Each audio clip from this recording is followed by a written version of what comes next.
Bom dia pessoal, sejam muito bem-vindos ao canal NewCat e hoje nós vamos falar sobre o jogo entre Corinthians e Palmeiras. Esse foi um jogo muito além de táticas e estatísticas, como a gente faz aqui no canal, fala como o time jogou, fala como os dois times venceram, ou como um time venceu e outro time perdeu. Então esse vai ser um vídeo bem diferente, porque o jogo de ontem ele foi bem mais do que tática e estatística. Ele foi muito mais uma guerra, onde a gente viu um time que se preparou realmente para uma guerra e outro time que se preparou para um desfile. O Corinthians ele fez um jogo muito honesto, e não entenda a mal, é um jogo de raça e entrega, com estilo de jogo simples, priorizando contra-ataques e atacando o erro do adversário, mas de uma forma bem feita, e ele foi muito feliz durante a partida, o Corinthians.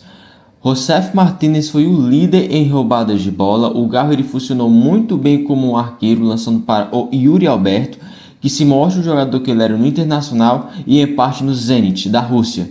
Ele não estava jogando bem como todo o time do Corinthians devido às trocas constantes de treinadores, que em sua maioria eram ruins e medianos e também sem confiança, jogadores sem confiança. Troca de treinadores constantes e troca de treinadores ruins, realmente não tem time que aguente, não tem time que jogue bem. O Corinthians ele realmente tem uma das piores diretorias do Brasil, é fato. Mas ontem a verdadeira diretoria do Corinthians, que é a sua fiel torcida, fez história empurrando o time do começo até o fim do jogo, encerrando assim o medo da Série B. O Corinthians, ele, que tem agora 38 pontos, ele só precisa pontuar mais 6 ou 8 pontos para atingir a pontuação máxima. Uma coisa que me chamou bastante atenção no jogo de ontem foi a raça dos jogadores. Todos jogaram com raça, mas alguns jogadores me chamaram a atenção por raça e técnica, que foram o Hugo Souza, que é um goleiraço espetacular, André Ramalho, um zagueiro muito bom, tivemos também o Garro, o Josef Martinez e o Yuri Alberto. O Memphis Depay eu não vou colocar nessa lista, porque ontem ele realmente parece que jogou com muita fadiga muscular. Então eu vou tirar dessa partida, mas ele realmente é um jogador muito bom, uma contratação muito boa do Corinthians. Agora do lado perdedor, o ataque, o meio de campo, a zaga, as laterais e o treinador. Totalmente inoperantes, medíocres, muito abaixo de um time que quer ser campeão de alguma coisa.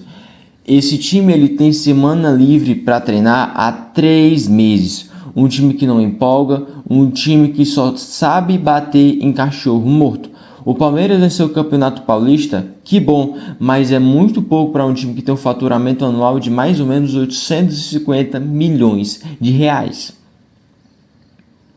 É uma presidente que se preocupa mais em se reeleger, shows para sócios, Jota Quest, Michel Teló e por aí vai, piscina e outras coisas que não agregam em nada no futebol. Contratações totalmente mal feitas. Alguns exemplos são Caio Paulista e Felipe Anderson, que muitos acreditavam, inclusive eu, principalmente no caso do Felipe Anderson, que ele seria a top 5 melhores jogadores do Campeonato Brasileiro. E foi uma das piores contratações do Palmeiras.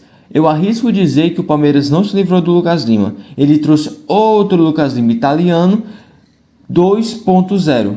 O Felipe Anderson até agora é um Lucas Lima 2.0 com um salário muito alto, um contrato longo e que provavelmente vai virar um problema para o Palmeiras, mas na verdade já é um problema para o Palmeiras. E tivemos outro jogador que teve seu contrato renovado das várias renovações equivocadas da diretoria do Palmeiras, que é o Marcos Rocha. Ele se mostrou ontem um jogador que ele é inoperante, tá? Horrível, ele jogou um jogo péssimo, assim como todo o time do Palmeiras, mas o Marcos Rocha ele representa algo a mais, que é a teimosia do senhor Abel Ferreira, que há muito tempo reclamava do calendário, tem o calendário europeu como ele sempre quis e faz um trabalho horrendo desde que foi eliminado da Copa do Brasil e da Copa Libertadores da América, onde foi eliminado pelo Botafogo. O Palmeiras ele vende as suas joias, as suas grandes joias da base como Estevão, Henrique e Luiz Guilherme para renovar com seus ídolos. Mas de acordo com a diretoria do Palmeiras, ou seja, Leila Pereira, ela não acredita em ídolos, ou seja, porque essa insistência em renovação com jogadores que já não aguentam mais o tranco, que não jogam mais. E tem que ser cobrado em muito a permanência de Abel Ferreira, se for prorrogada, óbvio, porque vai ser muita teimosia da diretoria do Palmeiras que não liga para a torcida e se fecha como um governo autoritário. Esse foi a minha análise do jogo entre Corinthians e Palmeiras. Se você gostou do vídeo, deixa o like. Se você gostou de outros vídeos do canal, considere se inscrever. Esse vídeo foi bem diferente do que a gente costuma fazer aqui, que é tática, isso, aquilo, mas não. Realmente, esse jogo me chamou muita atenção. Principalmente pela guerra que o Corinthians travou contra o Palmeiras, e o Palmeiras ele realmente entrou no jogo não para jogar um clássico, não para jogar um jogo que poderia o aproximar de um possível tricampeonato brasileiro, não. Ele entrou achando que seria um jogo treino ou um jogo de Copa do Brasil contra times da Série B e da Série C. Então foi esse o vídeo. Bom dia.